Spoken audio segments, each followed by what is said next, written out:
Hi again, everyone. I'm Ollie Matthews. This is the Narcissistic Resistance, and this resistance video is sponsored by contribution from Paul. And this is an audio file that he sent me of himself. So here we go.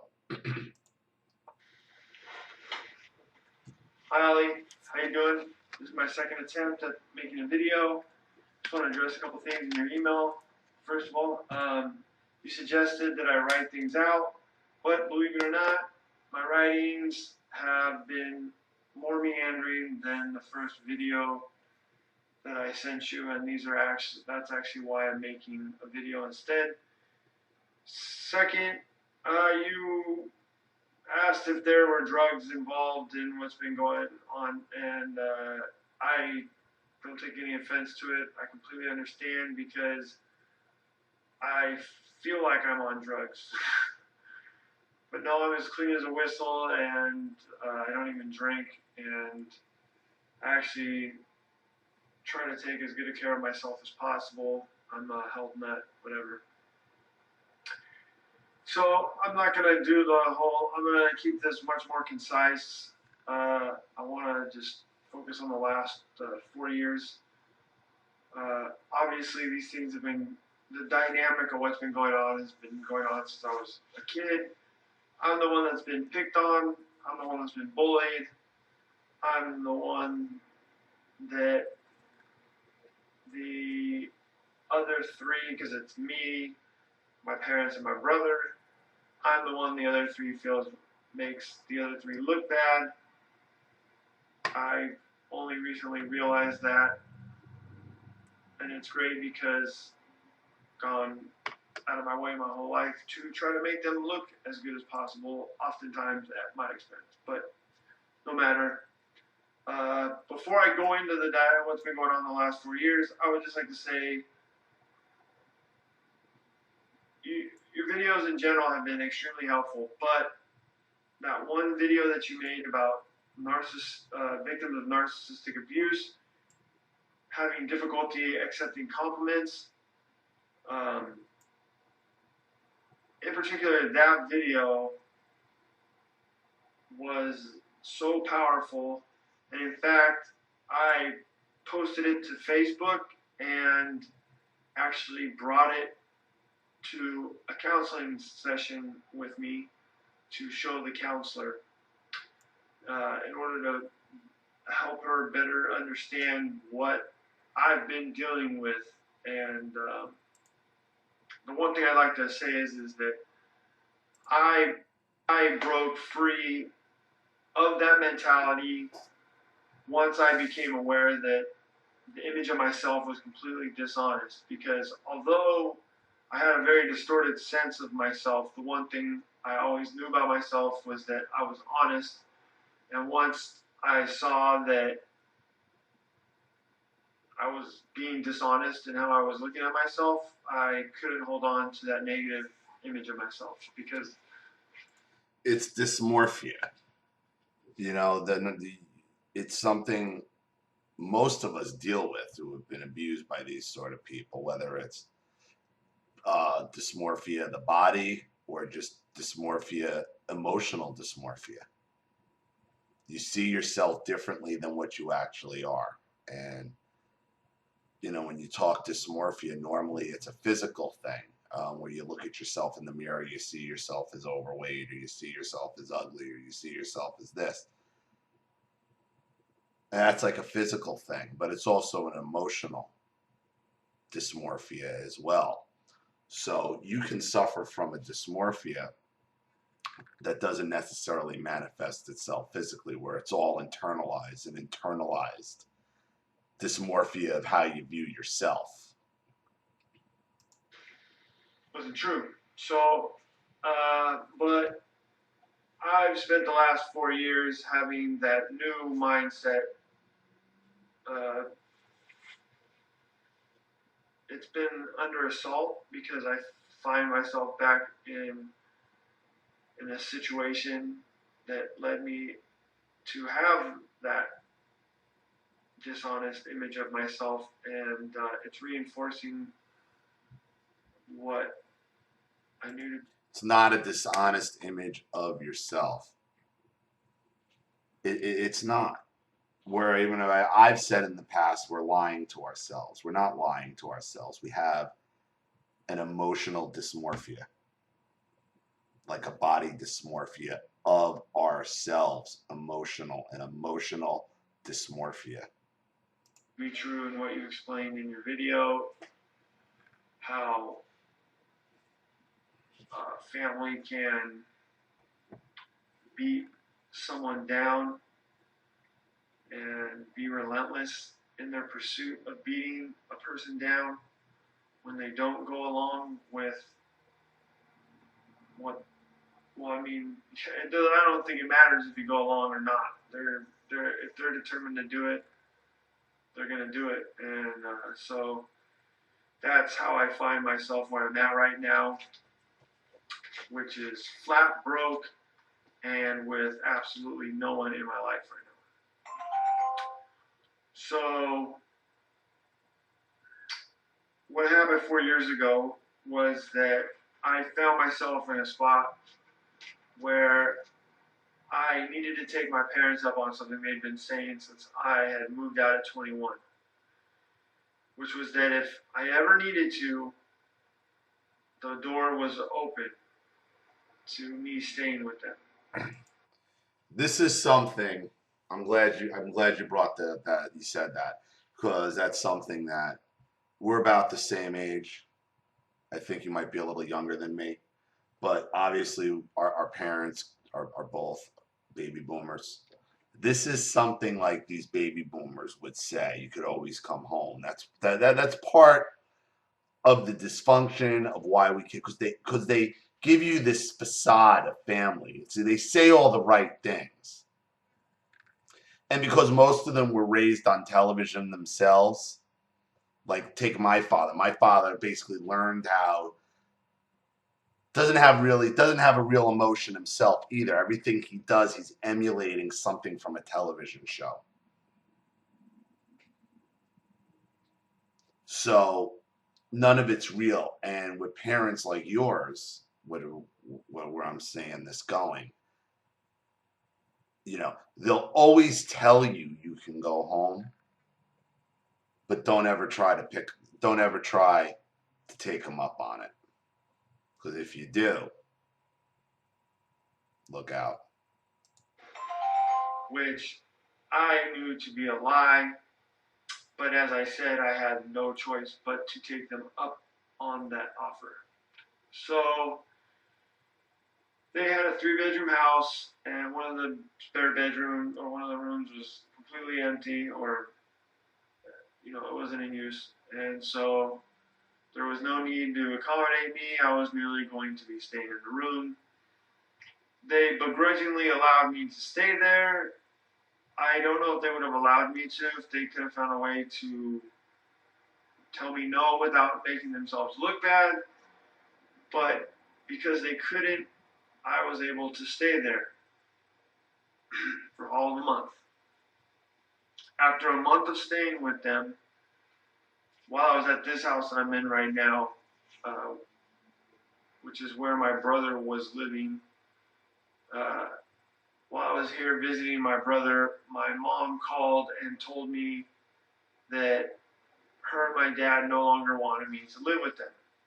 Now, knowing what I know now for sure, at the time I still wasn't as completely certain of how, for lack of a better word, how evil my family can be. I thought that there must have been something very drastic that I had done that I was not aware of. So when they asked me to leave, I went back to their house, grabbed everything I owned, all my clothes, all my paperwork, everything I had at that point, and wrote them a letter apologizing and saying thank you for allowing me to live with you. That forced me into trying to stay here at this house, which I mentioned my brother lives in, who at the time I was still attempting to work things out between us. I had only come to the house because I was trying to make a goodwill gesture to my parents to show that I was going to stay out of the way, which again was completely ignored. and then B, because I was trying to work things out with my brother. I had no idea if he was going to allow me to stay here or if I was going to be living out of my truck. It was touch and go. Again, just like my parents, he couldn't figure out how to say no without making himself look bad, or maybe it would make him feel bad, but it was of no concern. It had nothing to do with concern for me. So he did, I wouldn't say he allowed me to stay here, but he didn't attempt to initially try to kick me out or threaten to have the cops called on me or anything. So I was able to stay here and not sleep in my truck, but I was sleeping on the couch as a 35-year-old man in a house with a brother who hated my guts, essentially. And there was 3 bedrooms. All of them were filled with my brother, his roommate, and my cousin. So then that leads to where I'm at today, which is I'm in this same house that I'm referring to. My brother is no longer here, and neither are my cousin or his roommate. They left a few years ago. My brother left last year. The situation with the house is that my parents bought the house from my grandmother's estate about 6 years ago, and they bought it, as they told everyone, for my brother. At the time, I was looking to buy my own house, and I wasn't getting any help. But honestly, it didn't bother me. I was actually happy for my brother that he had a house. And so Now I do remember this from your first video attempt, because I saw this coming when in the original video you talked about how you wanted to buy this house and you went to your parents about it. And the first thing I said was, they're going to end up buying the house out from under you. And that's exactly what his parents did. They ended up buying the house he's in out from under him from the grandmother and giving it to the brother after throwing him out. And basically what his family is, they're all basically kind of passive aggressive. They won't tell him no to his face. They won't tell you no to your face, but they'll leave you a note. All this passive aggressive stuff, which would lead to your emotional dysmorphia about yourself, because nothing's really direct in your family. It seems like it's all passive aggressive and through proxies and notes and this one and that one. the deal was my parents' names on the house and my brother's names on the house.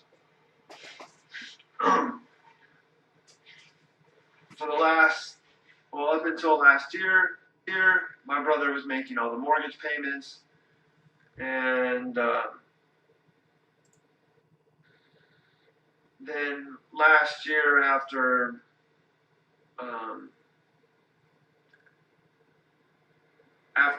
my brother and I went through, I went through hell. My brother created hell. He finally felt my brother created hell. He finally felt he would rather throw away the house than resolve things with me. So he'd already taken off and gone to stay with my parents the year before. But last year, I'd been still attempting to work things out, which I'm even now, because of my situation, although I know logically it's not possible, I was at the time especially trying to still work things out, despite everything that had gone on, which was after a year of sleeping on the couch in the house full. That's when my cousin moved out. There was an empty room. I had found a job. I'd finally regained some sort of mental, or I regained some confidence, got a job, and had enough money to pay my fair share. Thought at that point I could then straighten things out with my brother. But lo and behold, I found out that was never any interest of his, even though it would be to his benefit and mine, at least is what I thought. So I spent a year at that job before that fell apart. I was working at a warehouse up in Sacramento, and they shut down. But out of that year, I actually spent 6 months living in the office at the warehouse, because although there was an empty room at this point, and I had money to pay, my brother accelerated his threats, his antagonizing, his doing everything possible to make me look as bad as possible when other people are around, and then when no one else is around, acknowledging what he's doing, but then not doing anything about it. And so at a certain point, I initially started staying up there. Again, in my thinking, I'm taking pressure off the situation. But rather, my brother felt like it was an opportunity, because now I had been staying at the office, and he made sure to communicate this to everyone, but not the reasons why I was staying at the office. Just as when I was sleeping on the couch, he let it slip at the most opportune times, that I was sleeping on a fucking couch at 35 years old. He felt emboldened to then lock me out of the house. And so then, like I said, I spent 6 months living in the office at the warehouse. After the place shut down, again, rather than work things out and afraid to make himself look bad, he didn't kick me out. Instead, when I came home from the office, or the warehouse office, I came home, and then he immediately took off, and that's when he went to live with my parents. I had unemployment for 6 months, which ran out last April or May. And then once the money ran out, and I still had no idea what the hell was going to happen with me and my living situation, and I had no money to pick up and leave and go anywhere else. I spent last summer in a tremendous sense of stress, fear, feeling like a piece of shit. My life sliding away. And then at a certain point last summer, while talking to a relative of mine, a cousin, she told me, by the way, I hadn't been speaking to my parents at that point, because I at least knew that it was a bad idea to try to work with all three of them. And even my brother acknowledged, strangely enough, that although one of his tactics was to throw in my face, why don't you just go talk to mom and dad? He did acknowledge that if I did, they would only make matters worse. So I'd been attempting to go no contact with them. Although, because I was trying to go no contact, every once in a while they would try to break the no contact, including my brother, including having my brother while he's staying with them, and while I'm still trying to get him to tell me everything's okay at the house. Not everything's okay, but that I'm safe at the house. Every once in a while, to get back at me, he would drive over here with my parents and cause a horrible scene.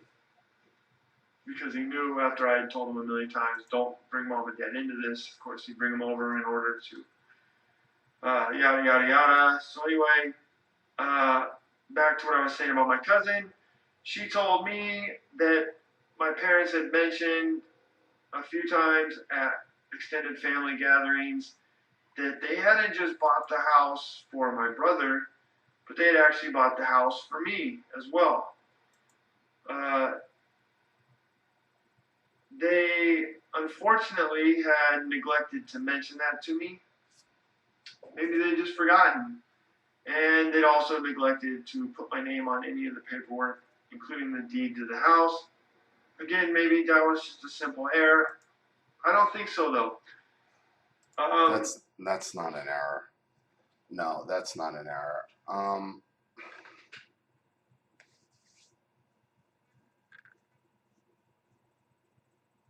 right. It's like you're having you're like still in a childhood battle, from the best I can gather, with your brother, because I'm only gathering that you're in some kind of intense battle with your brother for years and years, that there's just been this gaslighting campaign going on. Everything your parents doing is passive aggressive, never to your face, and then it's all this behind the scenes stuff where it's one thing to strangers, and then they make themselves into the best possible light in front of strangers, and then abuse you behind the scenes. At that point, my isolated, crazy thinking inside this house led me to think that somehow maybe I could gain some leverage now that I had heard this, because I was desperate to feel safe in the house, and because I felt like life had already passed me by, which I still feel in a lot of ways, because I'm still dealing with the same situation in the large part. So I got the idea of maybe I'll get a mediator involved, and I looked into that, and no, that was a legal instrument, and I had no legal footing. So I knew that would instantly be used against me. So I was like, well, that's crazy. That's not a good idea. But then I got the idea of finding a family counselor, with the thinking being that, yes, they would attempt to use it against me, make me look crazy, but perhaps I could actually win in terms of convincing or getting the counselor to actually see what's been going on. So that was actually. I live this stuff, and I'm having a hard time because I'm having a hard time figuring out what's going. I mean, I'm figuring out there's a problem here, but Paul, you have no ability to explain yourself clearly. Like, I'm following it, but it's this vague stuff. I mean, it's these, and I understand it's the gaslighting, but you have to these people are never gonna like you. There's nothing you can do. There's nothing you're going to be able to show them that's going to fix this. The only thing that fixes this, Paul, is for you to get away from them. Get out of their houses, get away from their money, get away from whatever influence they have. There's no way to fix it otherwise. There's no counselor that's going to help you. There's nobody, because they are going to run right over you, because you can't explain this clearly on a video by yourself sitting alone. There's no way you're going to ever be able, well, right now, to get anything across to them.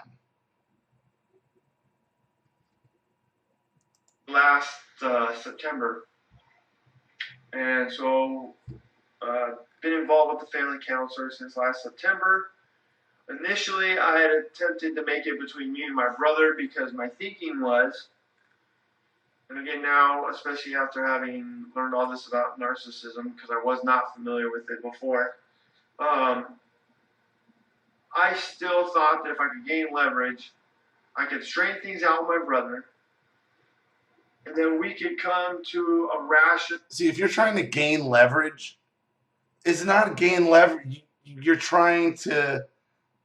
You're not going to out leverage a narcissist. You're not going to out leverage your situation. The only leverage you're going to get is getting away. There's no fixing these people. None. Trying to gain leverage is playing their game. No resolution of the situation. And then once me and my brother had straightened things out, then I'd have the leverage of my brother and the counselor. Then we could bring my parents in, and then it would just hopefully, again, there was a, I mostly did not think this was possible, but the fact that I even thought it was possible now, I can see was a gross error on my part. So my brother shows up to one family counseling session.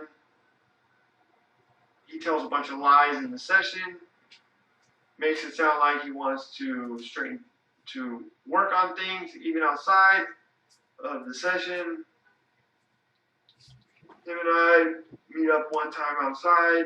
The one time we meet up, we're literally in my truck when I'm talking to him about what we talked about in the session and what we needed to straighten out. He didn't like what I was saying, and I saw this look that comes over his face when that happens. We pull up to a stoplight. He unbuckles his seatbelt, opens the door, and literally runs down the street. That was the last time that he showed up to the session. That was our first session. Then after that, he went in. This is a grown-ass man jumping out of a car and running away. Like, your brother's got some obvious narcissism problems, but he's got some other deep emotional maturity problems as well. You do as well. I mean, I have to be honest with you, Paul. I mean, it's very adolescent-like watching you. And if that's how your brother is as well, I could see you two never grew up. Speak to me because, again, the whole thing was he was going to find a way to create a situation in order to get out of straightening things out. So what he did was he showed up to make it look like he wanted to straighten things out, because that's why part of the reason why I got the counselor involved was because the one thing about my family is, and maybe it's a narcissistic trait in general, they don't like to look bad, but especially in front of authority figures. So I was really hoping to gain some leverage with the counselor. It hasn't worked out the way unexpected. What a surprise, right? 1 on 3, an hour a week. You know, it's hard for the counselor, even if she does. I know that now had the best of intentions, but it's hard when you only hear, you know, people talk for an hour a week, and then there's one person, and then there's 3 other people saying basically something else. So after my brother left, then I was like, oh shit, now I gotta try to just do this, me and my parents. So I did a few sessions with me and just the counselor. The counselor, I finally got to the spot where I thought her and I were on the same page. She said she would be my advocate. Parents show up. I wouldn't say it's terrible, but it definitely does not go. It doesn't really move the needle, and I can tell that the same dog and pony show is going on, where they're acting like they want to resolve things, but then they're not doing anything outside of the sessions that we talk about during the sessions, which that's the only way things can get straightened out, right? If you don't want to straighten things out, then what would you do? You don't do what we talk about. So then I realized it's not working out, so then I say, look, I started just going to sessions again by myself in the hopes that I could better get the counselor to understand what's going on. And then sometime this year, it becomes abundantly clear that how evil my mom in particular is. Like, well, I mean, you know, just evil. And but part of me still wants to resolve it because, again, I really don't have anywhere to go. I don't have anyone else. They've ruined my relationships with everyone else on both sides of the family. Because I've been so stressed, I've put so much strain on friendships by trying to use them as sort of, you know, emotional strength. But because of what I've been going through has been so intense, you know, it's really, I can't really get what I need. And so some part of me, even up until earlier this year, thought, oh shit, we can still work it out somehow. I was like, I guess I needed to feel that way. And then, and the excuse was my mom had such a horrible childhood, but as you say, it doesn't excuse your decisions later on. Why would you perpetrate what you know to be evil on someone else? Right.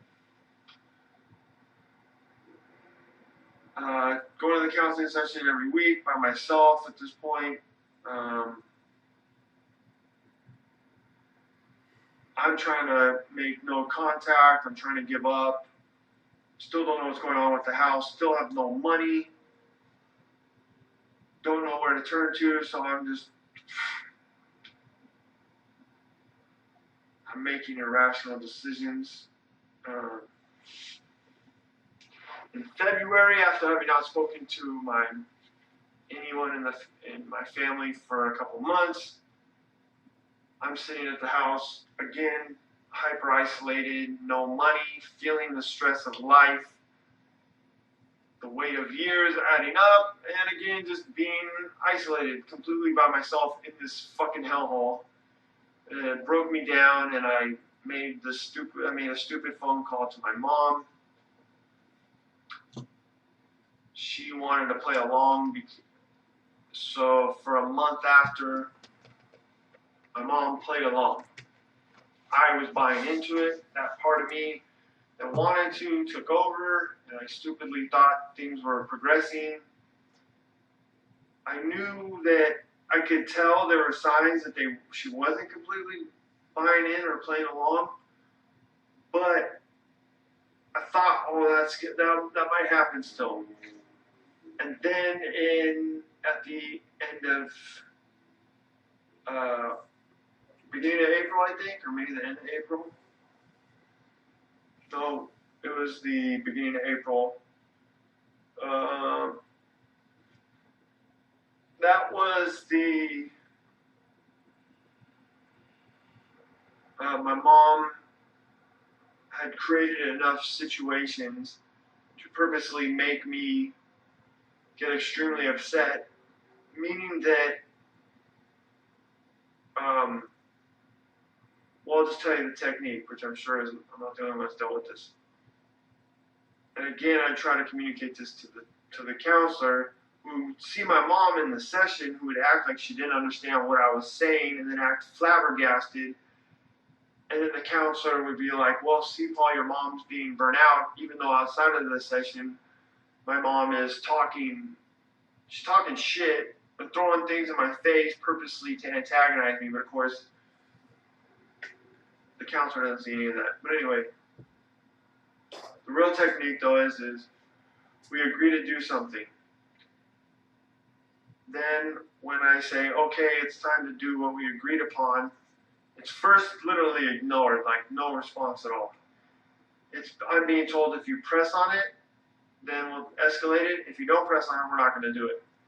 So then it happened a few times where I pressed on it, and then first, not acknowledging what I'm saying, but just talking shit and throwing stuff in my face. And then finally, when I finally gave in and got upset like they wanted me to, then they'd say, what? They would say, well, look, Paul, we would have done what you were saying, but you got upset. Although the reason why I was getting upset was because why? Because they weren't doing what they said they would. Right. They push you, they push your buttons to spark the reaction. Once they get the reaction they want, they call you crazy. And they say, well, this is the reason why. I mean, these are simple narcissist 101 grab bag tactics. This is why therapy doesn't work. It doesn't work. The only thing that works is getting the hell away from them. So that went on enough times where then my mom thought, based on what she saw on the counselor's responses, she'd done enough to make it look like she had tried to work things out, but it was never going to work. Completely cut off contact with me. Left things with the house still up in the air. I still don't know what the fuck is going on. And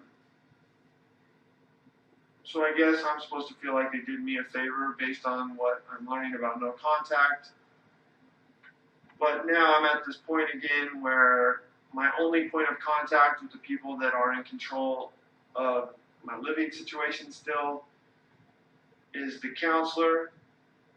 They've already said, thankfully the one thing they did say was last month after, again, I'd been completely isolated again for a while, and again, it just set in again. I started posting stuff on Facebook, being open about my situation after feeling for the longest time that it would just make me look bad, like it does, but I was like, fuck it, I don't give a shit, I'm not hiding this anymore. Well, I had extended family on Facebook. They told my parents what I was saying, even though I mentioned it to the counselor, so she was fully aware of why I was saying what I was saying. But they called up the counselor and was like trying to paint it as if, hey, Paul's saying these crazy things. I guess Paul's totally crazy, just he's gonna have to like just basically do. I don't even know what. I don't even know. It's like there's no. This is basically a fucking game, I guess. And luckily, the counselor and I have developed a great rapport. She knows what's been going on and learned a lot more in the last couple months. So it backfired. They finally came into another session after not having gone to one in like a few months. Their expectation when they showed up, based on their phone calls, was that the counselor was just going to be like, yep, Paul's crazy. I totally hear what you guys are saying. We all need to do something, probably a fucking lobotomy. But instead, she didn't respond the way they wanted, and they straight up, and like I said, this has been the most thankful thing because it's made it a lot easier to explain to people.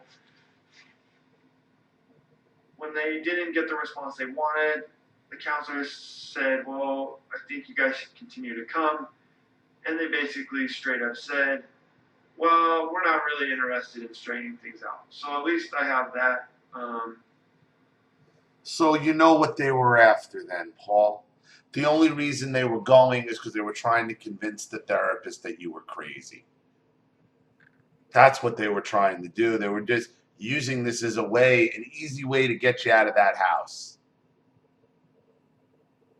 Out of your grandmother's house, which they said that they told people they bought that house for you. So if there's witnesses to that, I don't know if they could legally get you out.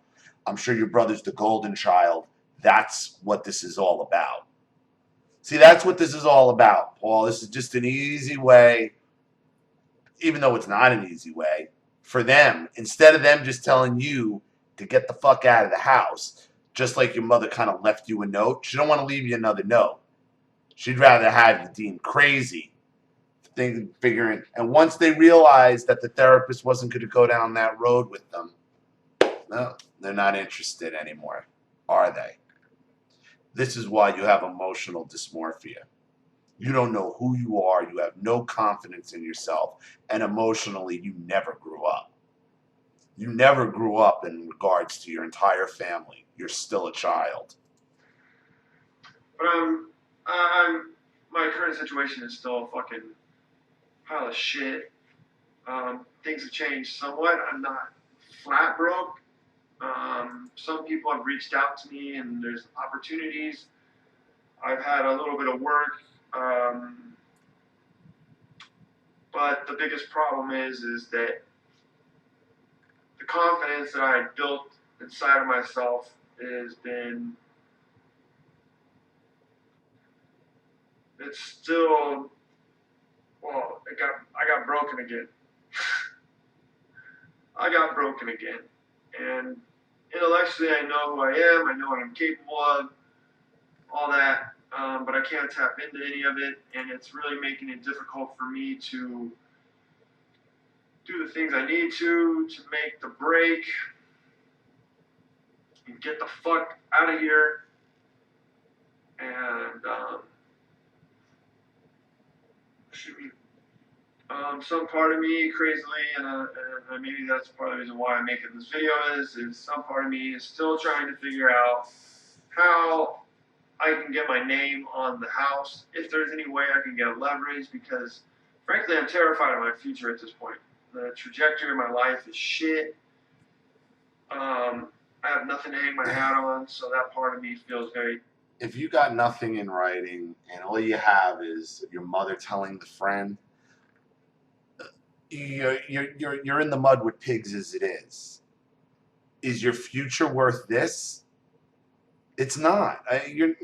It's never going to work out the way you want it to. Never. Scared, and I'm not always in control of it, even though, again, like I'm acknowledging it right now. And so maybe that's what I'm hoping for from this video. I don't really know. I just really want to be understood that sometimes these things can happen to, horrible things can happen to people, although they themselves have done nothing horrible, because it seems very difficult for other people to believe that. There's still this thinking like that I must have done something to have brought this on myself, although that's starting to change, thankfully. And thankfully enough people know who I am and know the kind of person I am. So that's been good. But anyway, thanks, Ollie. I hope this is more clear. I hope it's more usable. And I really would like to apologize for that first video. I kind of knew it wasn't very clear, but yep. Thank you so much for taking your time, and also thanks for all the other videos. One of these days when if I ever get more, or get myself out of this disaster, I will contribute more money. So thanks again. Bye-bye. All right. Well, that's not an issue. So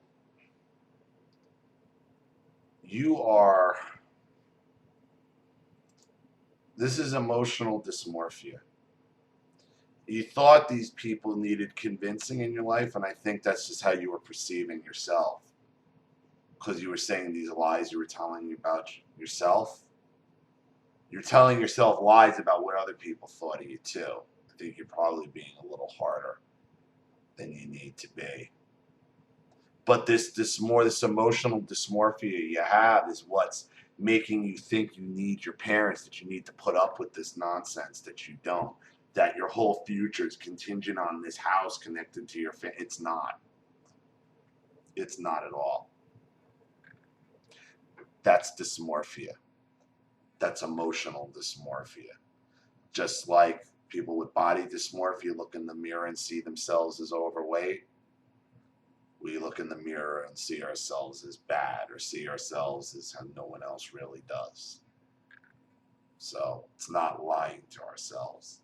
It's dysmorphia. And dysmorphia follows you out throughout your life. And that's what you're dealing with now.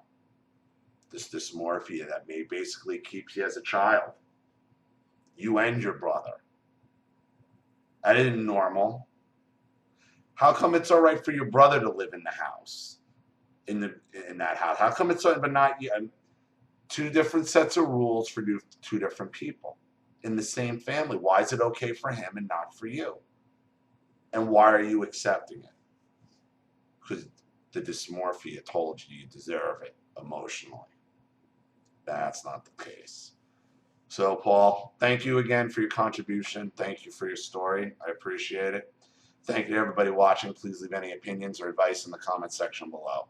And again, if you want your story read on the channel, you have a topic you'd like me to cover, a narcissist you'd like to expose, you'd like to set up a Skype chat, phone call, have a private video made, or a Facebook chat, or you'd like to contribute for someone else, or just contribute to the channel, you know what to do with the PayPal and email links in the description box. And if you're still unclear, wait for the instructional video link to pop up on this video at the end. Please like and share this video wherever you can. Subscribe to my channel if you haven't, and be sure to click the subscription bell to be notified of all my video uploads. I'm Ollie Matthews. This has been the Narcissistic Resistance. Bye.